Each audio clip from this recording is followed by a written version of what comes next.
إلى أرواح آبائه وإخوانه من الأنبياء والمرسلين صلوات الله وسلامه عليه وعليهم أجمعين وثم إلى أرواح أزواجه وذرياته وأصحابه والتابعين وتابع التابعين لهم بإحسان إلى يوم الدين وثم إلى أرواح آبائنا وأمهاتنا وأجدادنا وجداتنا ولإخواننا ولأخواتنا ولمشايخنا ولمعلمنا ولجميع أهل القبور من المسلمين والمسلمات والمؤمنين والمؤمنات شهد الله لهم ولنا الفاتحة.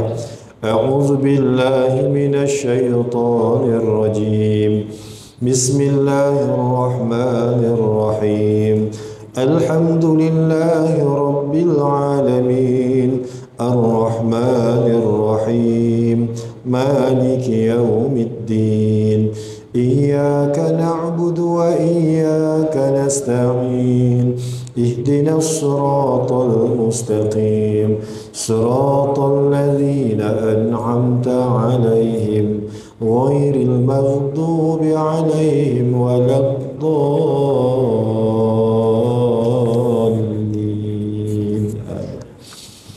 الحمد لله رب العالمين والعاقبة للمتقين ولا عدوان إلا على الظالمين.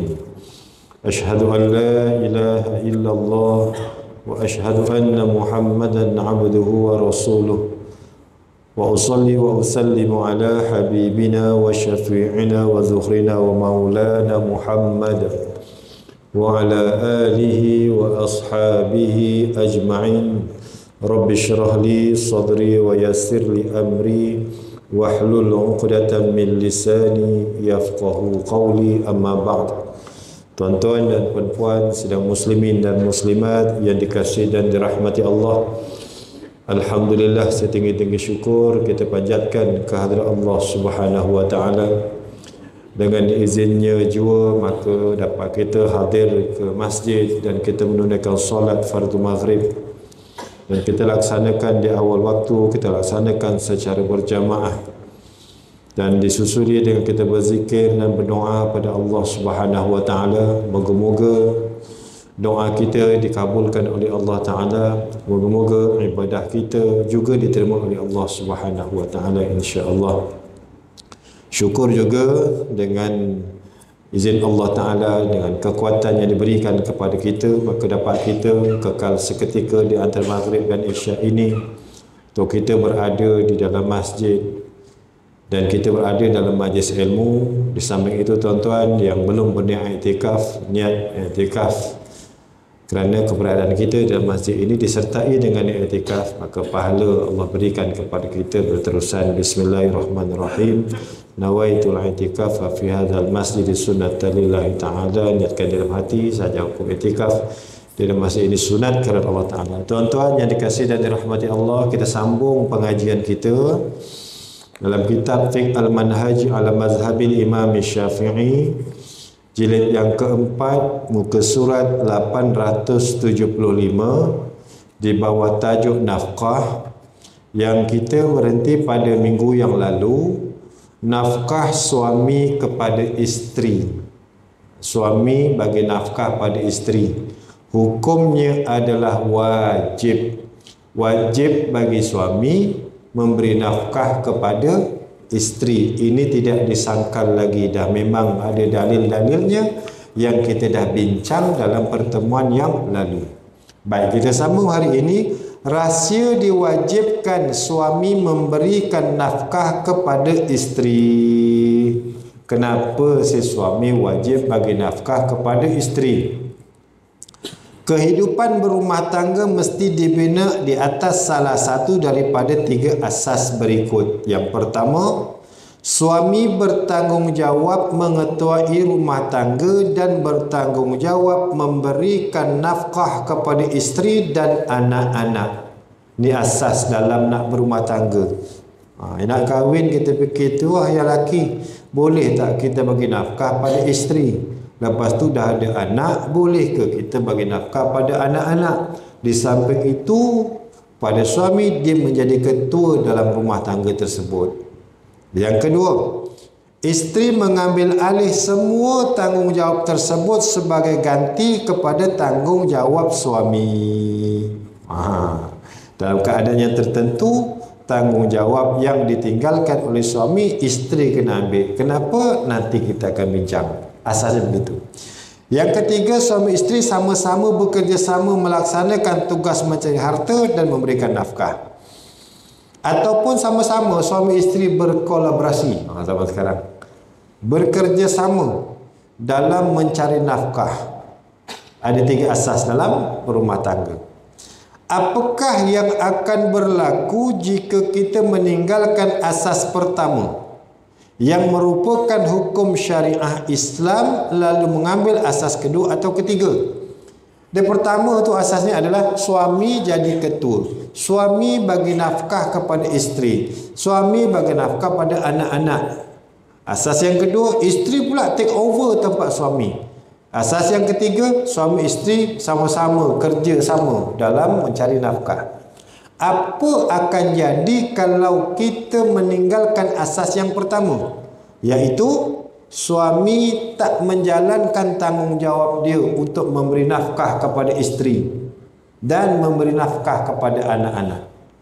Beberapa perkara akan berlaku kesan tindakan tersebut. Jadi kalau suami tak memberikan nafkah kepada isteri, suami tidak memberikan nafkah kepada anak-anak, maka ada kesan-kesan yang akan berlaku. Di antaranya yang pertama, ia melibatkan masalah mas kahwin. Sama ada perempuan bertanggungjawab memberikan seluruh mas kahwin kepada lelaki, atau mereka berdua sama-sama bertanggungjawab menyediakan mas kahwin. Wah, ni nak kahwin ni, belum berkahwin lagi nak kahwin. Macam mana ya? Kesan dia di antaranya melibatkan masalah mas kahwin, iaitu sama ada perempuan bertanggungjawab memberikan seluruh mas kahwin kepada lelaki. Sudah, kok kebalik. Atau mereka berdua sama-sama bertanggungjawab menyediakan mas kahwin. Tuan-tuan, mas kahwin bukan hantaran ya. Selalu yang kita susah hati, hantaran. Mas kahwin kat Selangor ni dah ditetapkan sekurang-kurangnya 300. Dah lupa ke? Kena kahwin lagi tu baru ingat.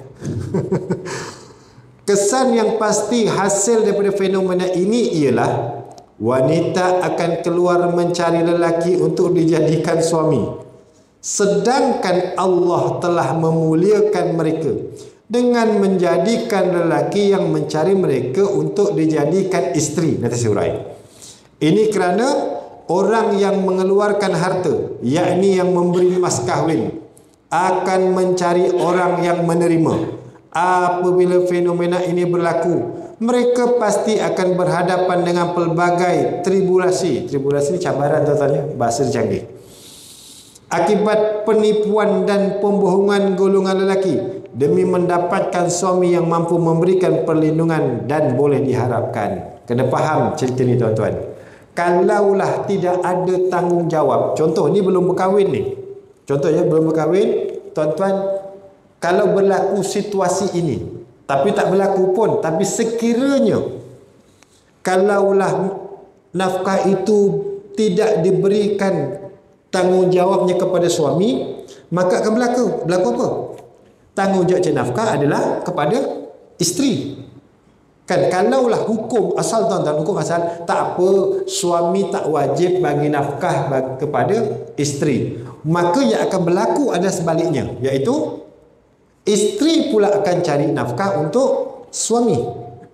Jadi kalaulah semua berfikir begitu, maka akan berlaku, sebelum berlaku perkahwinan, si isteri yang akan cari mas kahwin atau bagi mas kahwin kepada suami. Ataupun pakat-pakatlah kita cari mas kahwin sama-sama. Sebab benda ni tak berlaku, kita tak pernah fikir, takkan berlaku. Sebab yang kita alami adalah kita faham bahawa nafkah ini wajibnya bagi suami. Kesan daripada itu, mas kahwin adalah kepada suami, suami wajib bagi mas kahwin pada isteri. Tapi kalau berlaku sebaliknya, maka isteri pula yang akan cari nafkah untuk suami, dan asasnya adalah isteri yang akan memberikan mas kahwin kepada suami. Terbalik. Bahasa kita sebut apa? Pergi mencari timba. Maka perempuan pun akan cari siapa nak jadi suami aku. Dia ngorat lelaki. Ngorat lelaki apa lagi, dan kita disebut akan mengambil kesempatan. Berlakulah penipuan, akulah suami paling baik, sedangkan si suami ini menjadi pelindung kepada isteri. Nampak perempuan kaya, boleh kita sapu ni. Tu maksudnya begitu. Maka sebab tu asasnya adalah yang menjadi kewajipan bagi nafkah adalah suami bagi pada isteri. Yang kita fikir bila kita baca kitab ni sekali, mana boleh berlaku? Ya, sebab tu dia kata kalaulah tidak diwajibkan nafkah itu kepada suami untuk diberi kepada isteri, maka yang akan berlaku adalah sebaliknya. Isteri pula cari nafkah kepada suami. Memang kita tak pernah tengok, tuan-tuan, tak pernah berlaku mas kahwin isteri bagi pada suami. Ada? Tak ada. Ya.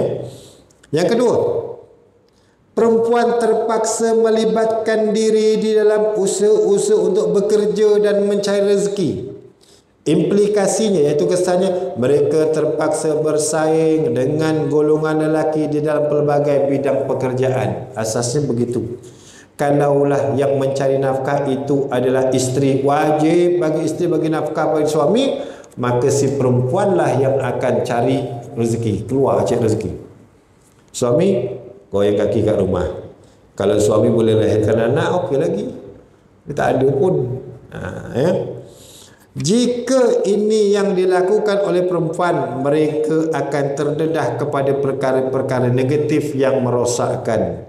Realiti hari ini adalah bukti paling jelas terhadap kenyataan ini. Asasnya perempuan di rumah, tuan-tuan, disebut sebagai murabbatul bait, iaitu suri rumah. Maksudnya yang menguruskan rumah tangga. Asasnya begitu. Tapi kerana kekangan-kekangan yang tertentu, yang paling utama yang bagi nafkah adalah si suami. Perempuan duduk rumah, bukan duduk saja je, dia lah yang akan mendidik anak-anak, dia lah menjaga rumah tangga, dia lah menguruskan rumah. Suami cari nafkah, asasnya begitu. Tapi bila berlaku contoh suami tak cari nafkah, isteri pula yang kena keluar cari nafkah, ini memanglah terbalik. Nanti kita akan cerita hukum kalau berlaku begitu. Memang dah terbalik. Ini yang berlaku, isteri kena keluar, isteri meeting sana, isteri meeting sini, mesyuarat sana, mesyuarat sini, keluar cari duit sana, cari duit sini. Ini kadang-kadang berlaku pergolakan rumah tangga. Kenapa? Sebab tidak faham mana tanggungjawab, mana yang utama dan mana yang lebih utama. Kat filem-filem kan banyak, I sibuk lah tengah meeting persatuan, I sibuk lah tengah meeting macam-macam lah, nak jemput Tan Sri tu, Datuk ni, Datin ni, kan? Ketika itu juga rumah tangga yang memerlukan seorang yang boleh mengurus dan menjaga hal ehwalnya serta mendidik anak-anak kecil tidak dapat dipenuhi. Memang Islam dah letakkan yang mengurus rumah tangga ini perempuan, menguruskan rumah tangga perempuan, yang mendidik anak-anak adalah perempuan, iaitu isteri. Maka bila isteri keluar mencari nafkah, maka dalam pengurusan rumah tangga dan mendidik anak-anak akan terabai. Inilah berlaku kerosakan ataupun runtuhnya institusi kekeluargaan. Asasnya begitu. Nanti kalau kita cerita, Ustaz, kalau aku tak kerja nak makan apa? Itu cerita kemudian. Zaman sekarang kan, nak harapkan dia, Ustaz, mana cukup? Sabar, apa makna cukup tu? Kena jelas. Alah, harapkan dia makan pasir lah, pasir mahal tapi tak boleh dimakan, kan? Nanti kita lihat. Malah rumah tangga menjadi tidak terurus. Rumah tangga yang sepatutnya menjadi sumber kebahagiaan, pencetus kedamaian dan tempat untuk kerehatan dan ketenangan, kini bertukar menjadi punca masalah dan gangguan. Asasnya kerana si isteri mencari nafkah. Terbalik. Realiti yang berlaku pada hari ini juga merupakan bukti terbesar terhadap apa yang kita perkatakan. Adapun jika si isteri keluar bekerja semudahnya mencari nafkah kerana membantu suami, itu cerita nanti kita letak. Ini memang all out, memang isteri yang cari nafkah, suami kat rumah jadi pembantu rumah. Macam mana tuan-tuan? Memang terbalik tuan-tuan. Tapi di situ banyak perlu perbincangan, perlu mencari jalan penyelesaian sebenarnya. Sebab tu kita belajar nanti kadar nafkah yang perlu diberikan oleh suami kepada isteri minimumnya bagaimana. Yang ketiga, jika rumah tangga dibina di atas salah satu daripada dua rukun yang telah disebutkan tadi, sudah pasti hak talak berada di tangan isteri, sama ada secara berkongsi atau mutlak. Kalaulah ditakdirkan yang wajib bagi nafkah adalah isteri, maka hak talak kepada isteri lah. Ini terbalik contoh. Jadi kita ni dia terbalik. Undang-undang ekonomi dan sosial menyatakan siapa yang mengeluarkan belanja maka dia berkuasa. Siapa yang bagi, dialah yang dapat. What you give, you get back. Apa yang kau bagi, kau akan dapat semula. Jadi aku dah keluar belanja, akulah berkuasa. Ini bukan kempen bulan raya, bukan. Aku dah bagi banyak, kau pilihlah aku, tak. Bukan itu. Undang-undangnya, teorinya begitu. Maka bila isteri bagi nafkah, akulah yang berkuasa. Kan kat filem-filem banyak, keluar kau daripada rumah aku. Ini bukan rumah kau, ini rumah aku. Kau datang pun merempat, aku kutip kau. Isteri cakap kat suami macam tu. Macam mana? Terpaksalah akur, sebab dia pun hidup menumpang dengan hasil usaha isteri. Ini kena faham betul-betul. Di dalam perbincangan di bawah tajuk talak, anda telah mengetahui bahawa terdapat hikmat yang amat besar apabila dalam banyak keadaan hak talak berada di tangan lelaki. Kita dah bincang. Memang tak boleh pun. Yang kita sebut ni memang tak berlaku. Tetapi yang dimaksudkan pengarang kitab ini, sekiranya berlaku, jadi terbalik. Di zaman orang sebut sekarang, kadang-kadang kita sebut dunia dah terbalik, Ustaz. Bukan dunia terbalik, kita yang menterbalikkan dunia. Maksudnya apa? Kita yang menterbalikkan hukum hakam. Sepatutnya berlaku A, kita buat B. Sepatutnya B, kita lakukan C. Itu yang berlaku. Bukan hukum tu yang bersalah, bukan dunia tu yang salah. Kita yang mencorakkan hidup kita yang bersalah.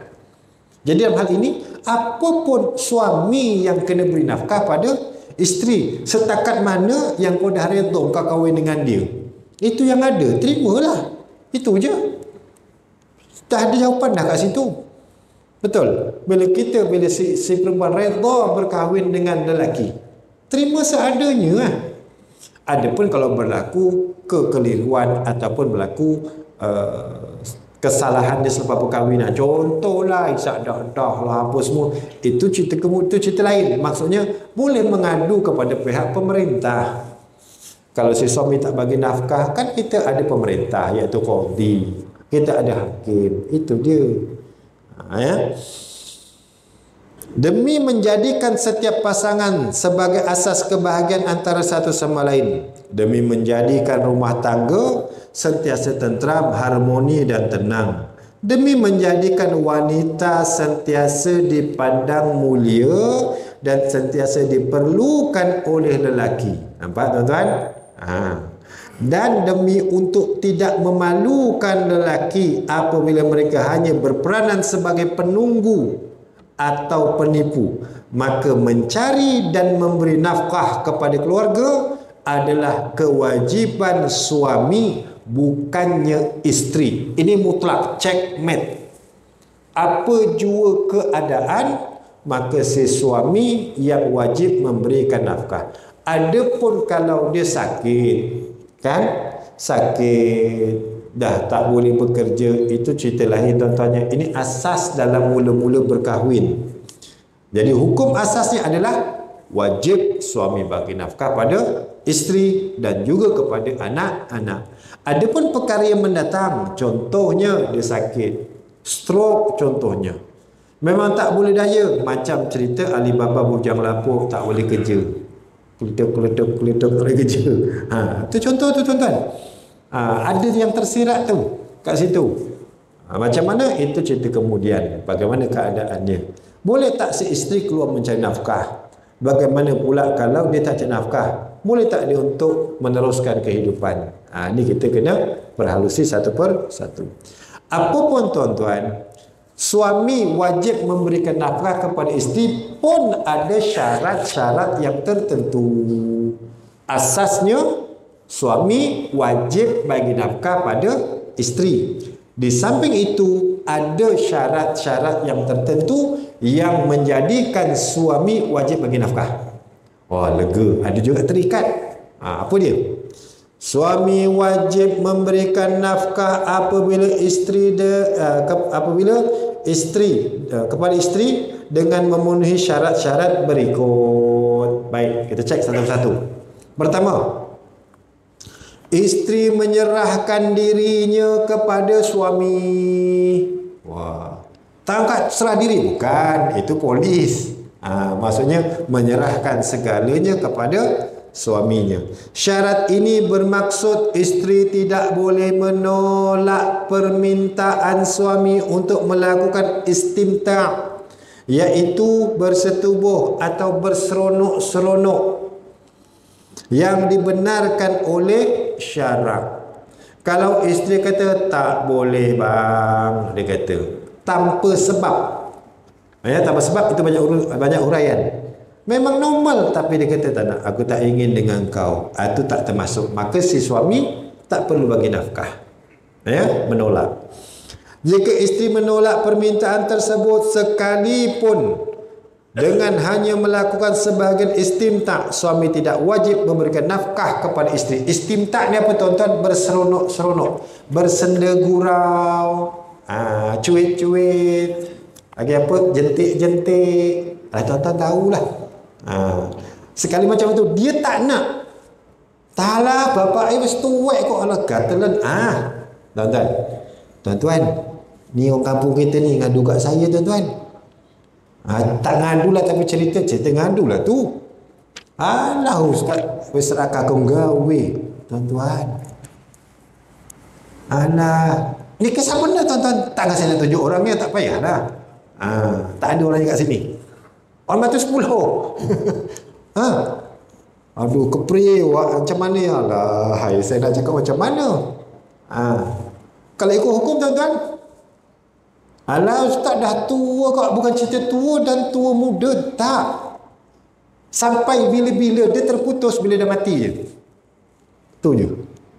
Selagi hidup, suami nak bermanja-manja lah, contohlah, kan, isteri menolak, maka suami tak wajib bagi nafkah, gugur.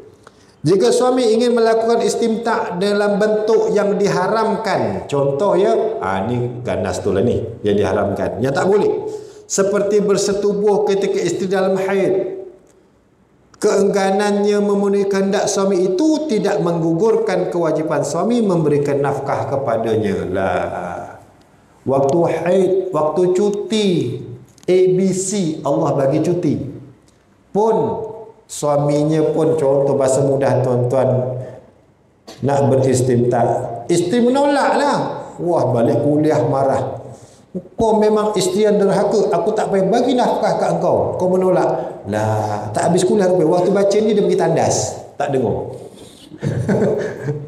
Jadi tuan-tuan, menolak atas dasar keperluan hukum. Contoh hukum, memang haid tak boleh, waktu itu tidak mengapa, maka tidak menggugurkan kewajipan. Dia tetap wajib juga bagi nafkah. Sesekali tuan-tuan pergilah tengok perbicaraan kat mahkamah syariah, kalau dibenarkan masuk, macam-macam ada tuan-tuan. Yang kedua, isteri perlu mengikut suaminya tinggal di tempat atau di rumah yang dipilih oleh suaminya.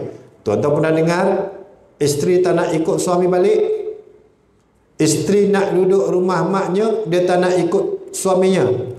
Macam-macam cerita lah. Ada. Yang filem-filem tu sama lah. Cerita-cerita cerai-kerama dulu, cerai-kerama, sekarang macam-macam nama. Dia wajib tinggal di situ, melainkan jika tidak sesuai untuk didiami daripada segi syarak. Jika suami memilih untuk tinggal di negeri yang tidak mendatangkan mudarat yang diiktiraf oleh syarak kepada isteri, atau suami memilih untuk tinggal di rumah yang memenuhi syarat yang diiktiraf oleh syarak, tetapi isteri enggan tinggal di negeri itu atau di rumah tersebut, suami tidak wajib memberikan nafkah kepadanya kerana isteri dikira telah menderhakai suaminya yang disebut sebagai nusyuz. Isteri tak nak ikut suami. Ada tuan-tuan kisahnya, suaminya bertugas di tempat lain. Isteri tak bertugas pun. Isteri tak bekerja, tapi dia tak nak ikut. Dia nak duduk kat kampung juga. Ini kisah benar. Dah suaminya PJJ. Apa PJJ jarak jauh, seminggu sekali balik, kata apa kau ni? Kau bar namanya lelaki dayus. Cara Ustaz, sayang isteri. Saya isteri kan ditinggal-tinggalkan. Itu bukan ditinggal-tinggalkan, engkau yang ditinggal dengan isteri. Betul tuan-tuan? Dia tak nak. Maka suami tak perlu bagi nafkah pun tak mengapa. Macam ni keputusan ini buat, tuan-tuan mengadulah pada pihak pemerintah. Siapa? Hakim lah. Tu. Kalau suami tak payah, kebijaksanaan, sebab tu suami jadi ketua. Hasil kebijaksanaan suami kena bijaksana. Jika semua syarat di atas telah dipenuhi, suami wajib memberikan semua nafkah yang diperlukan oleh isteri. Dua syarat je. Pertama, isteri tidak menolak apabila suami nak beristimta'. Yang kedua, isteri ikut suami. Ada rumah sewa ke, ataupun duduk rumah sendiri ke, posting ke mana ke, duduk luar negeri ke, dia kena ikut. Janji tidak memberi kemudaratan. Kemudaratan bagaimana? Itu dari sudut syarat, kena pandang pada sudut keadaan macam mana. Dua syarat tu maka dipenuhi, suami wajib bagi nafkah bagi kepada isteri. Perkara ini kita akan bincangkan secara lebih mendalam selepas ini. Dengan ini dapat difahami kewajiban suami memberikan nafkah bukan disebabkan akad perkahwinan semata-mata. Engkau akad aja wajib terus bagi nafkah. Tak ada syarat yang mendatang. Sebab tu tuan-tuan dulu kalau nak kahwin, ada kursus saya di antara dululah tuan-tuan, penceramah kursus perkahwinan, modul kursus perkahwinan dulu tu awal-awal lah dulu. Bila disebut pasal tanggungjawab suami isteri, suami dah boleh tunduk aja. Tanggungjawabnya besar. Akad saja kena buat satu tanggungjawab yang besar. Antaranya nafkah. Cuma nafkah itu terikat lagi dengan dua syarat tambahan. Apa dia? Isteri tidak menolak suami dan isteri kena mengikut suami, atau sama ada tempat tinggal atau rumah atau di mana dia tinggal itu. Bila dua diikut, maka wajib suami bagi nafkah. Jelas tuan-tuan? Nusyus macam mana Ustaz? Itulah nusyus di antaranya. Tak nak ikut suami, nusyus lah. Baik. Jadi, bila si suami wajib bagi nafkah pada isteri, apa kadar dia? Apa kadar suami bagi nafkah pada isteri? Nak rumah 2 tingkat? Nak kereta baru? Aduh, ni yang terlalu subjektif. Tengok sebelah-sebelah abang, tengok jalan sebelah, kereta baru, abang kancil rosak-rosak aja. Nafkah ni bang, macam ni tuan-tuan. Kita duduk rumah sewa, tengok sebelah tu beli, macam ni tuan-tuan. Kadar nafkah isteri dikira berdasarkan keadaan suami. Kadar nafkah isteri, maksudnya suami nak bagi nafkah kepada isteri, dikira ataupun dilihat berdasarkan keadaan suami. Saya bagi nafkah bagi isteri saya dan anak-anak tak sama dengan Haji Majid bagi pada isteri dan anak-anak, tak sama. Ustaz Azwan tak sama bagi. Kau sama semua, pengsan lah. Betul. Bilangan anak dah berbeza. Anak besar kecil beza. Makan pun lain-lain. Tengok dia makan. Ikan senohong hari-hari, kita kereh lah. Jangan samakan semua. Tengok keadaan lah. Betul tuan-tuan? Baik. Nafkah yang mesti diberikan kepada isteri mempunyai kadar tertentu. Ni kasi faham. Ya? Ini sepatutnya bagi orang belum kahwin ni. Adalah beberapa orang, 1, 2 boleh tengok. Tak boleh tutup muka, tak apa. Walau bagaimanapun jumlah dan jenisnya berbeza berdasarkan kemampuan suami. Ya. Dia ada kadar tertentu, cuma berbeza-beza mengikut kemampuan. Baik. Kedudukan isteri, kaya, miskin, berketurunan dan lain-lain tidak mempengaruhi kadar tersebut. Engkau golongan bangsawan, ada nama raja kat depan, contoh tuan-tuan, tidak, itu tidak menunjukkan sedikit kesan pun. Engkau ada ijazah, makanya kena lain. Oh, engkau diploma lain. Engkau master lain sikit. Lain, tak sama. Habis tu orang gemuk dengan orang kurus nak kena lain-lain, betul tak? Dia kena ada dia punya ikut kesesuaian, tidak mempengaruhi pun. Ada ustaz juga mempunyai dia sakit, memanglah dia sakit. Tak, dia kencing manis, tak boleh makan gula, itu lain. Bagi dibagi yang mudarat, tak boleh. Ya? Faktor ini merujuk kepada pemberi nafkah, bukan penerima nafkah. Kadar nafkah suami kepada isteri, tengok si suami, jangan tengok isteri. Dulu masa anak dara dia kat rumah, hari-hari dia makan ayam, contohlah tuan-tuan, hari-hari makan ayam. Ni bila dah kahwin, tempe je, tempe, tahu rebus. Contoh tuan-tuan, lain macam, tak kira, dia tak sama. Dia tengok pada keadaan suami, dan suami kemampuannya itu, tuan-tuan. Asyik makan ikan je, dah suami nelayan, makan ikan lah. Sayur je ni, sayur fresh, dah suaminya berkebun. Gitu kan. Baik, jadi asasnya tengok pada kemampuan suami. Dalil firman Allah Subhanahu wa taala, auzubillahi minasyaitonir rajim, liyunfiq dzu sa'atin min sa'atihi wa man qudira 'alaihi rizquhu falyunfiq mimma ataahu Allah la yukallifullahu nafsan illa ma ataha sayaj'alullahu ba'da usri yusra. Kita baca ayat sebelum ni. Apa dia? Hendaklah memberi nafkah zu sa'atin bagi orang yang mampu min sa'atihi, mengikut kemampuannya. Saya ikut terjemah maksud tuan-tuan ya. Tuan-tuan boleh baca kat bawah tu. Maksudnya si suami mesti bagi nafkah mengikut kemampuannya. Wa man qudira alaihi, sesiapa yang disempitkan ke atasnya rezekinya, maksudnya sikit, tak banyak, falyunfiq mimma atahullah, maka hendaklah dia memberi nafkah mengikut apa yang Allah bagikan kepadanya. Gaji saya tak sama dengan gaji tuan-tuan, pendapatan saya tak sama dengan pendapatan tuan-tuan, tuan-tuan tak sama dengan saya, maka ikut kemampuan masing-masing. Jelas ya? Ini kita dah tahu dah sebenarnya. Rupanya Quran sebut, siapa yang Allah sempitkan, maksud sempitkan tu kurang, kurang, maka mengikut apa yang Allah beri. La yukallifullahu nafsan, Allah tidak memberatkan seseorang illa malaikat ma'ataha, melainkan apa yang Allah berikan kepadanya.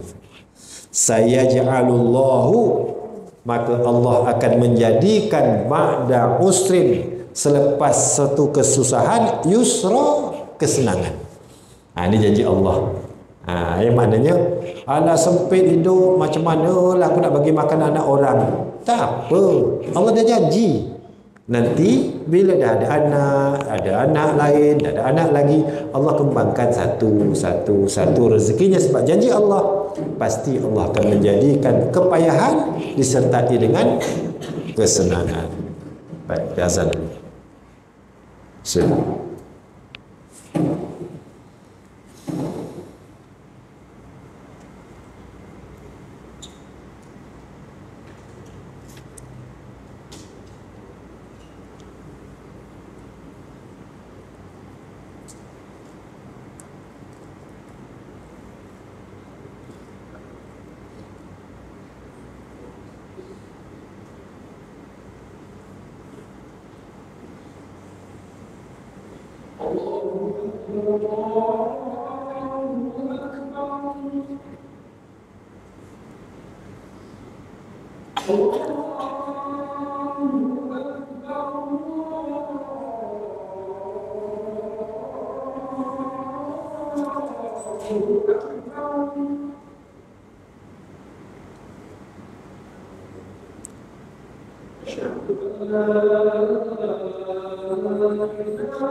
Allah telah menjadikan faktor yang diambil kira ialah keadaan suami senang atau susah, bukannya bergantung kepada tahap dan kedudukan isteri. Syarak telah mengkategorikan kemampuan suami kepada 3 tahap. Yang pertama, senang, iaitu kaya. Tuan-tuan kat mana? Nombor 1. Nombor 2, sederhana. Yang ketiga, fakir. 3. Kat mana tuan-tuan? 1, 2 atau 3? Pilih sendirilah. Kita tengok. Dalam menentukan suami berada di tahap mana, adat kebiasaan setempat iaitu uruf adalah penentunya. Uruf. Kat tempat kita ni biasa orang sebut kaya macam mana? Itu dia. Tengok. 1. Suami yang kaya wajib memberikan nafkah seperti berikut. Kaya tu ada lebihan. Ya memang ada lebih, kalau dapat pendapatan tu lebih, boleh simpan. Ya. Suami yang kaya wajib memberikan nafkah seperti berikut. Pertama, 2 cupak, iaitu 2 kautan penuh tangan. 1, 2. Makanan asasi penduduk setempat setiap hari, termasuk keperluan yang diperlukan untuk menjadikannya roti. Suami boleh juga menyediakan roti yang telah siap. Makan asasi ya. Sebab kita apa? Beras. Mana ada orang makan beras? Makan nasi. Asalnya beras lah. Itu dia. Setakat ni, okey, bukan 2 cupak lagi Ustaz. 10 kilo sehari. Okey tu. Kaya tak? Kaya lah tuan-tuan. Dah mampu bagi makan asasi. Kaya lah. Yang kedua, memberikan al-udum, iaitu makanan yang dimakan dengan roti yang menjadi kebiasaan penduduk negeri tersebut, iaitu makanan yang menjadi kebiasaan orang kaya di tempat itu. Tempat kita tak adalah makan roti, nasi, pasangannya apa? Lauk. Tempat kita ni tuan-tuan, kalau makan nasi, lauknya kita nampak dia tu seperti orang kaya. Bukan apa? Nasi, lauk apa? Ikan mahal. Mahal betul. Kembung dah RM18. Grab ikan masin pun mahal. Cuba sekilo ikan masin dengan sekilo ayam. Memang lah, siapa nak pakai ikan masin sekilo? Tak, itu perkiraan kita. Perkiraan kita biasanya. Orang sebut kalau makan nasi, pasangan dia, maksudnya lauk lah. Kat sini untuk orang Arab, roti makan dengan al-udum. Kita cari apa benda al-udum yang makan dengan roti, cecah dia. Orang Arab, tapi kita tak makan roti, kita makan nasi. Nasi makannya dengan lauk. Lauk apa yang kita pandang, Ji, makan apa hari ni? Lauk ikan masin. Wah, kayanya. Contoh. Ada ke? Ikan masin je tak? Macam kita pergi ke duri kahwin lah. Lauk apa? Ayam masak merah. Biasa. Cuba dia kambing. Kambing, wow. Nampak? Kan? Jadi tengok setempat lah kita. Rasa kalau ikan, tengok ikan. Makan apa? Ikan apa yang mahal? Ikan merah. Ikan kerapu contohlah. Saya pun tak pernah beli tuan-tuan. Tak mampu, mahal. Sebab tu cari sendiri. Iya, nama nak beli. Tak lalu tuan-tuan. Mahal sekilo RM40. Apa sekilo? Aku makan sendiri pun tak ambil, tak cukup. Tapi kena cari sendirilah, barulah dapat. Baik. Para ahli fiqh membincangkan secara panjang lebar perkara ini, tetapi realiti sebenar hendaklah merujuk kepada adat kebiasaan penduduk setempat. Kita tak boleh nak tetapkan lah. Maknanya cukup untuk dimakan pada pandangan kita, pada pandangan masyarakat kita, bahawa makanan orang kaya begini. Ya. Ada cakap, Ustaz, makan orang kaya, makan minum air kosong. Pasal apa? Dia kaya, sakit. Nak makan sedap sikit, gawat. Nak makan sedap sikit, darah tinggi, macam mana, itu lain. Itu orang kaya berpenyakit. Yang kaya sehat, makan macam mana? Ya? Baik, makanan tadi tuan-tuan ya. Ketiga, pakaian. Ni. Dia kalau cerita kat isteri, mana tuan-tuan bawa pakaian ni. Tuan-tuan balik, buka almari. Koleksi pakaian. Sama je semua, betul? Alah, kesiannya, pakaiannya cuma itu. Suami je. Tak tukar-tukar nampak. Tapi kalau perempuan tak boleh bang. Takkan pakai baju ni je. Baju dengan tudung kena matching. Kasut kena matching. Handbag pun kena matching. Ini cerita umum je, bukan isteri saya. Cerita umum. Kau nak beli sendirilah. Nampak? Pakaian yang layak bagi isteri orang kaya di kawasan tersebut. Ia dapat dilihat dengan jelas melalui jenis dan mutu pakaian yang biasa dipakai oleh penduduk setempat. Jumlah pakaian pula bergantung kepada keperluan dan bukannya kebiasaan penduduk setempat. Termasuk juga di dalam konteks pakaian ialah perabot, hamparan, kapet, alatan masak, dapurnya, peti sejuknya, kelengkapan rumah lah, dan seumpamanya. Apa yang dikatakan kaya, tuan-tuan kena tengok, biasanya orang kaya perempuan pakai macam mana? Sutra. Contoh, memang kelip. Bukan biasa-biasa je cotton, macam kain kapan, tak.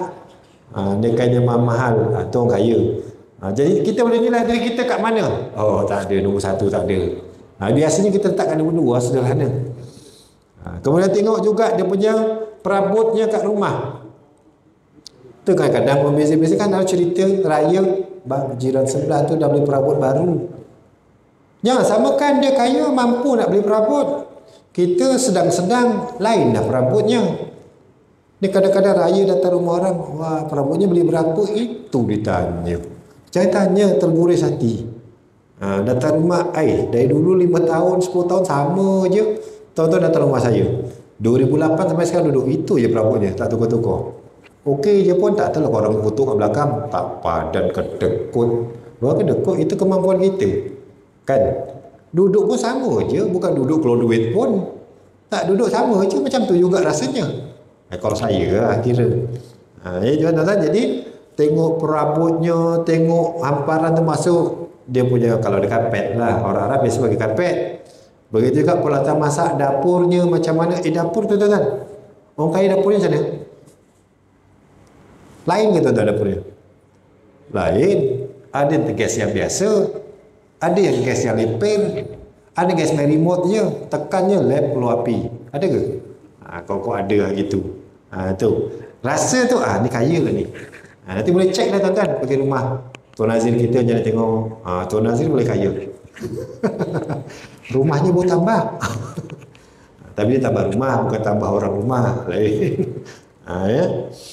Dalil kebiasaan serta huruf sebagai penentu ialah firman Allah Ta'ala, wa 'alal mauludi lahu rizquhunna wa kiswatuhunna bil ma'ruf. Ni Allah suruh kita bagi rezeki, bagi infak, bagi nafkah pada wa 'alal mauludi, dan kewajiban bapa pula memberikan makanan dan pakaian kepada ibu menurut cara yang sepatutnya. Quran bersebut wajib bapa bagi pada isteri, suami bagi pada isteri mengikut bil ma'ruf, ikut yang sepatutnya. Kita tahu lah kemampuan kita macam mana. Jadi kita nak hukumkan seseorang tu tak boleh. Saya tengok orang, Allah kedekutnya lah suaminya ni, isterinya pakai baju macam tu aja, contoh. Kita tak boleh buat hukum macam tu. Sebab yang tahu menilai adalah diri sendiri. Suami isteri berdua tu lah, dia tahu. Kita tak boleh tuan-tuan, kita daripada luar saja. Sebab tu kalau masuk mahkamah cerita pasal nafkah, dia kena buka semua. Bukan buka baju, tak, dia buka cerita A to Z, biar hakim tahu. Biar hakim tahu, isteri cerita pasal suami bercerita, mana dia boleh meletakkan kadarnya. Tapi kalau kita sepandang daripada luaran saja, tak boleh tuan-tuan. Baik. Yang kedua, suami yang sederhana. Tengok tuan-tuan, sederhana kemampuannya wajib memberikan nafkah 1 cupak setengah makanan asasi penduduk setempat setiap hari. Lebih kurang sedikit. Ia juga mesti mengambil kira perkara-perkara yang telah kami sebutkan mengenai suami yang kaya. Yang kedua, memberi al-udum, iaitu makanan yang dimakan dengan roti dan menjadikan kebiasaan golongan pertengahan penduduk setempat. Jenis dan kuantitinya hendaklah dirujuk kepada kebiasaan penduduk setempat. Tempat kita sederhana kampung-kampung biasa makan apa tuan-tuan? Alah, beli ikan cencaru je, RM12 sekilo, okey lah. Itu sederhana tu, sedang-sedang makan. Ayam biasa, ayam kan makan. Bukan hari-hari makan ayam. Kita sekarang, Allah tak suka lah makan ayam, bukan kaya. Tak suka tu cerita dua. Sekarang kita cerita dia punya keadaan setempat tempat kita ni. Cuba buat survei orang Batu 10. Buat survei makanan yang dikatakan kelas 1, kelas 2, kelas 3. Kaya, sederhana, fakir.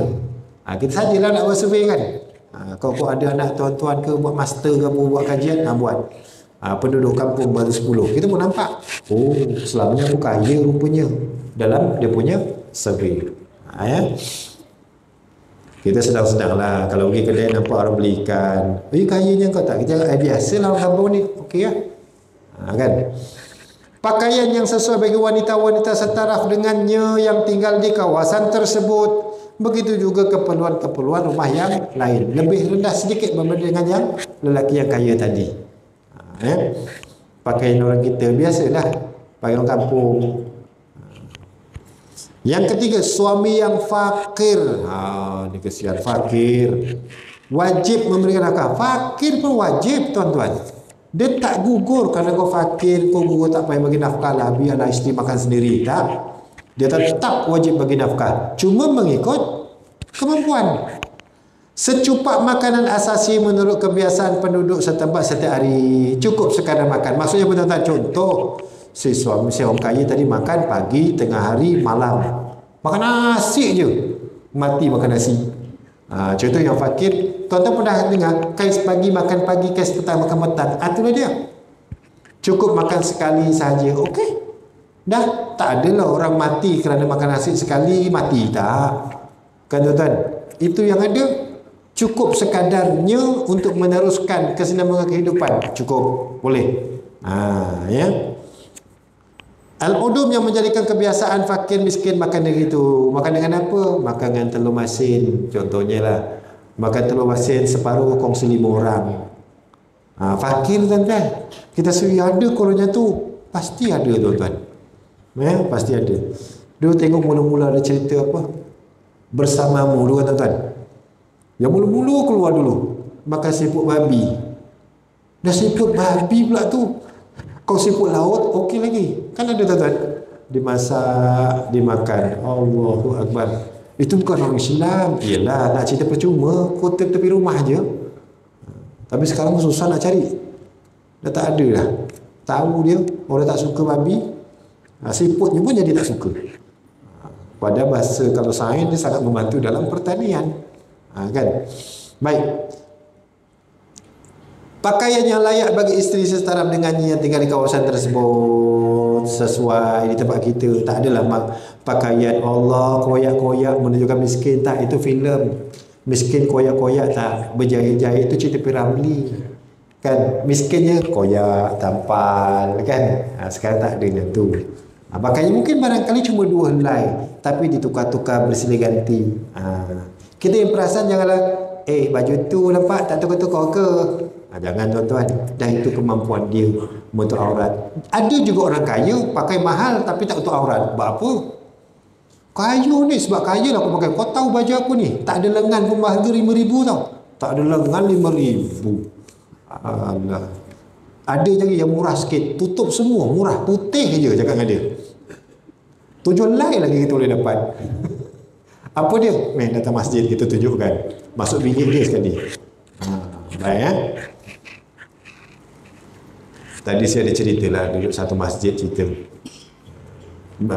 Masjid tu baru kehilangan tabung wakaf di kopak pakai grinder.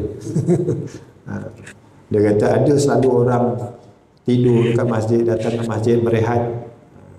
Agak-agak rasa ni ada seorang berlaku. Ni kisah ni cerita lah, tak cerita pasal bilik mayat, bilik mandikan jenazah. Ada seorang dia tidur dengan pakai kain, seluar dalamnya tak ada. Ini kisah benar ni. Tok selak siapnya datang. Dia digugah. Apa digugah? Dikejutkan. Marah dia. Kau tahu tak aku siapa? Wah, ni ceritalah dia ada jawatan lah. Tidur dekat masjid ni tu. Sepatutnya saya cakap boleh cakap baik-baik je lah. Bang kat sini tak boleh tidur. Nak tidur ada bilik khas. Kita ada bilik khas. Tunjukkan bilik khas, masuk tutup. Bilik mandi jenazah. Jadi kita boleh buat budak-budak nakal masukkan bilik mandi jenazah, tutup.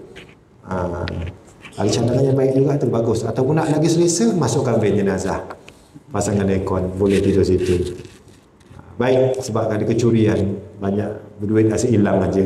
Jadi kita nampak orang duduk masuk masjid, kita dah susah hati. Nak curi ke? Padahal nak solat, seorang tidak dikenali.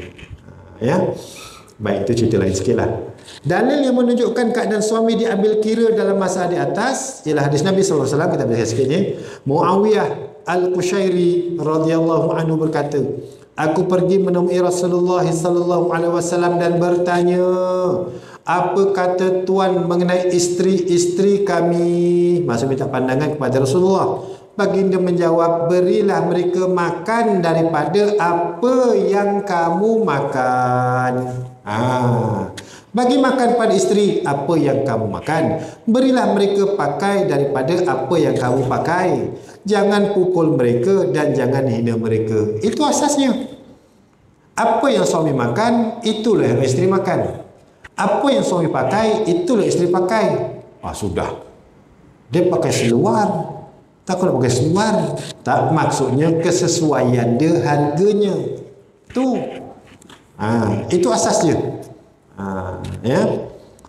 Tambahan, sebagai tambahan kepada perbincangan di atas, dengan mengambil kira keadaan suami yang berbeza-beza, perkara yang termasuk dalam nafkah kepada isteri ialah rumah yang sesuai dengan kemampuan si suami dan boleh didiami oleh isteri. Paling kurang ia mesti mempunyai keperluan asasi yang sememangnya diperlukan. Rumah dah cukup sesuai, boleh didiami, tak kena hujan, tak kena panas. Tak kira lah sewa ke, beli ke dan sebagainya. Dan ada keperluan asas. Rumah pastinya ada bilik, pastinya ada bilik air, pastinya ada dapur, pastinya ada sesuai untuk kehidupan. Cukup. Semua peralatan yang mesti digunakan untuk tujuan kebersihan.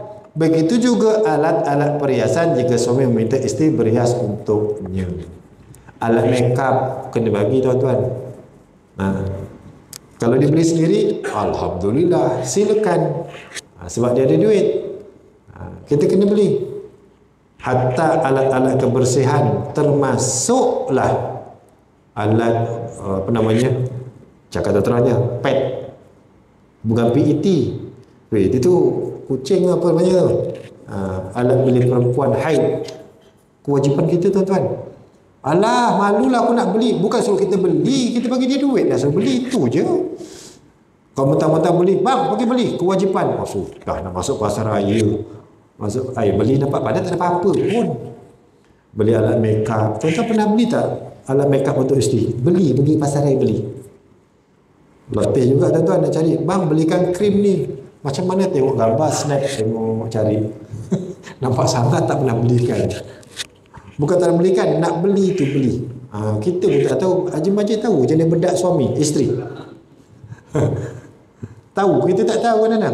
Pernah tengok tak jenis bedak? Kalau suruh pergi beli tahu tak? Kan?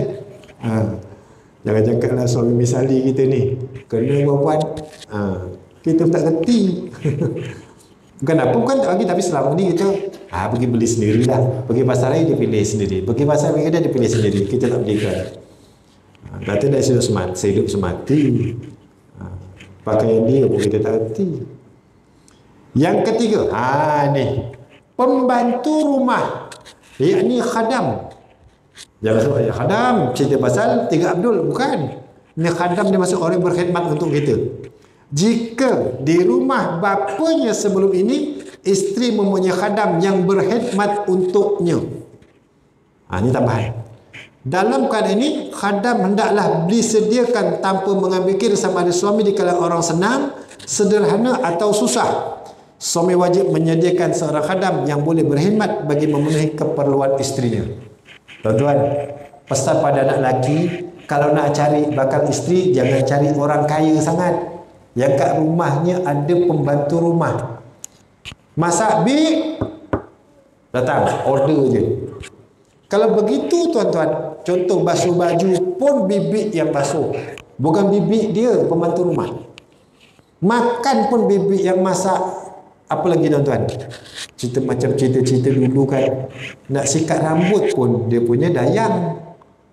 Kalau macam tu tuan-tuan, suami kena sediakan. Tengok ada pembantu rumah, tak payah. Tak mampu kita tuan-tuan. Gitu. Wajib disediakan. Kita dah lepas, tak apa. Untuk anak akan datang. Anak cucu tuan-tuan. Boleh jadi panduan. Sebab tu Islam meletakkan sekufu. Kata sekufu kan? Sekufu tu maksudnya setara dia punya taraf. Yang kaya Allah jadikan dengan yang kaya, yang berada yang sederhana Allah tahu dah sebenarnya. Cuma jika berlaku begitu, tuan-tuan, tengok keadaan. Masih meminang nanti tanya. Nak tanya, kat rumah ni yang perempuan ni dia masak sendiri ke ada tukang masak? Ada. Potong kuku pun orang potongan. Yang potong kuku ada seorang. Yang mandikan tak ada lah. Yang masak untuk sarapan pagi ada ni. Yang masak untuk tengah hari orang ni. Kalau macam tu tuan-tuan, wis balik. Tak jadi. Cakap anak cari orang lain. Engkau tak mampu, kena cari pembantu. Aduh. Kadang mestilah perempuan atau kanak-kanak yang mumayyiz tetapi belum baligh atau mahramnya. Gaji pembantu rumah dibayar oleh suami. Tuan-tuan tengok. Pembantu rumah ni tuan-tuan. Khadam mestilah perempuan. Atau kanak-kanak yang mumayyiz tetapi belum baligh atau mahramnya. Hati-hati tuan-tuan dalam kita memilih. Atau ni biasa dalam ala kesian isteri penat, kita sediakan pembantu rumah. Jaga-jaga. Pembantu rumah mesti perempuan. Satu. Atau kanak-kanak lelaki tak apa, tetapi ada mumayyiz tetapi belum baligh. Lah pembantu rumah lelaki nak buat apa? Ni sebab kita nak menjaga kemaslahatan isteri. Asasnya isteri kat mana tuan-tuan? Kat rumah. Kat rumah pun nak pembantu rumah ke? Ya, sebab masih hidup dia dengan bapak dia kat rumah, dia ada pembantu rumah. Tapi biasa kita cek pembantu rumah sebab isteri bekerja. Ini cerita isteri kat rumah. Memang goyang kaki betul. Itu tuan-tuan. Mestilah perempuan. Kalau laki habis, laki jadi pembantu rumah, isteri kat rumah, tak curiga tuan-tuan? Curiga. Sebab tak ada isu pun untuk suami. Sebab suami bekerja.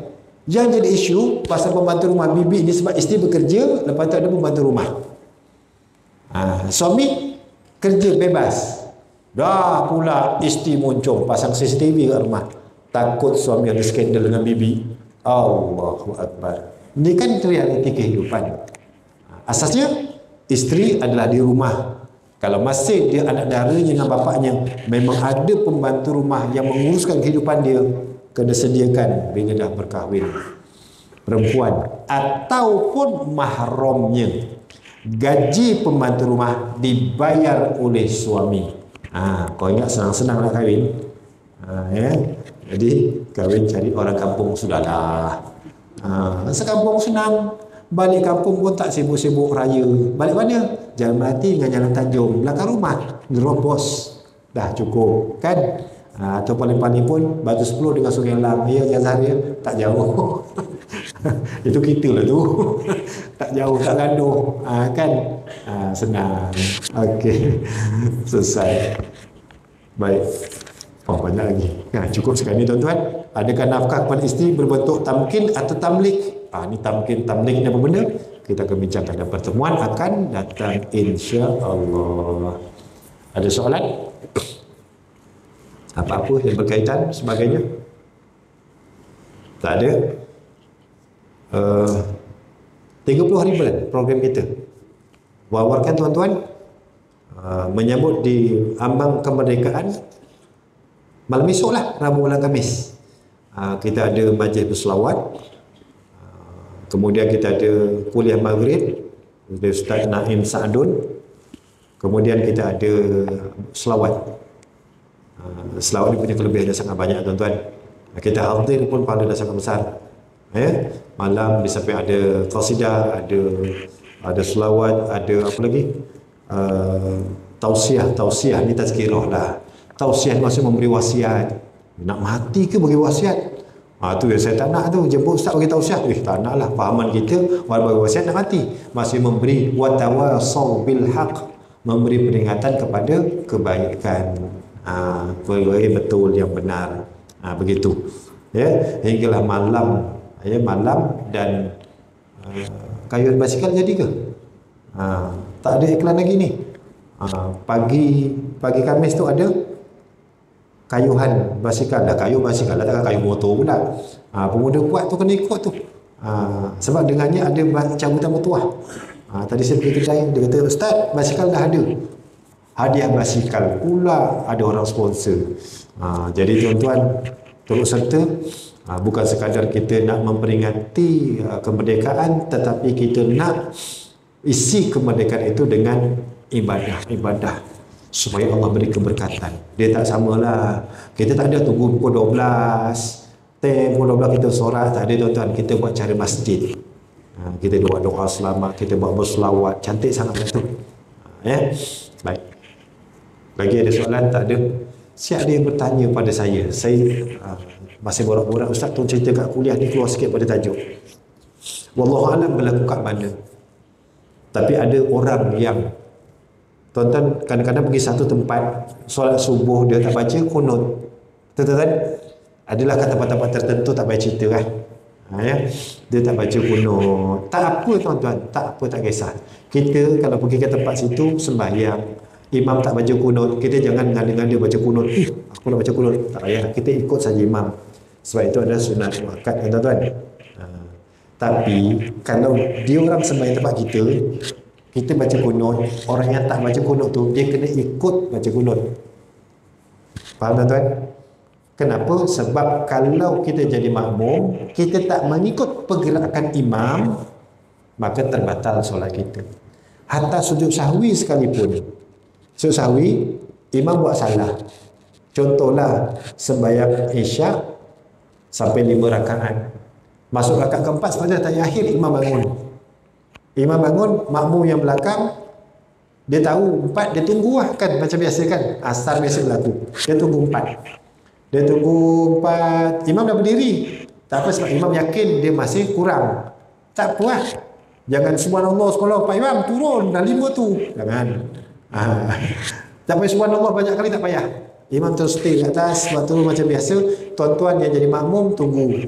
Yang dah cukup 4, tunggu kat bawah. Tunggu sebab nak mendapat pahala. Atau tuan-tuan nak dapat pahala jemaah. Kalau tuan-tuan nak mufarakah pun boleh. Tapi rugilah mufarakah. Keluar daripada jemaah dapat 1 je. Tunggu habis. Dah tunggu habis, imam pun tahiyat akhir. Kemudian sebelum salam, imam sujud sahwi. Tuan-tuan kena ikut tak? Ikut. Ada kata, tak payahlah Ustaz, pun dia buat salah, kita pula nak cover lah. Kau ikut dia, dia nak betulkan keadaan, kita follow. Kalau kita tak ikut, terbatallah solat kita. Begitulah juga kalau imam baca doa kunut, kita kena doa juga, ikut pergerakan dia. Ya, jangan tak nak, kau bukan mazhab aku. Sudah. Ya, ada perkara itu orang ajukan kepada saya cerita hari itu. Wallahualam berlaku di mana.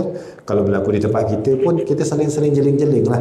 Rakan-rakan kita sembahyang, bukan kita nak menunjuk pandai, tidak. Tapi bila kita perbetulkan keadaan yang tersilap, kan dapat pahala tuan-tuan. Cuma cara dalam penyampaian tu, cara kita nak perbetulkan, cara kita nak menegur, kena caranya. Jangan terus, kau pandai-pandai sembahyang macam ni, mazhab mana kau ikut? Jangan tuan-tuan. Ya, kita kena secara hikmah, insya-Allah. Baik tuan-tuan, jangan lupa temu janji kita malam esok. Kuliah seperti biasa, cuma ganti orang dan diteruskan dengan majlis salawat dan zikir insya-Allah. Wallahu alam. A'udzubillahi minasyaitonirrajim. Bismillahirrahmanirrahim. Alhamdulillahirabbil alamin wassalatu wassalamu ala asyrafil anbiya'i wal mursalin wa ala alihi washabbihi ajma'in. Allahumma ij'al jam'ana hadza jam'an marhuma wa tafarruqana min ba'di tafarruqan ma'suma. Allahumma inna na'udzubika min 'ilmin la yanfa', min qalbin la yakhsha', min 'ainin la tadma', wa min nafsin la tashba', min du'a'in yastajab lah. Rabbana atina fid dunya hasanah wa fil akhirati hasanah wa qina 'adzaban nar. Wa sallallahu ala sayyidina Muhammad wa ala alihi wa sahbihi wa baraka wa sallam. Walhamdulillahi rabbil alamin. Subhanakallahumma wa bihamdika asyhadu an la ilaha illa anta wa astaghfiruka wa atubu ilaik.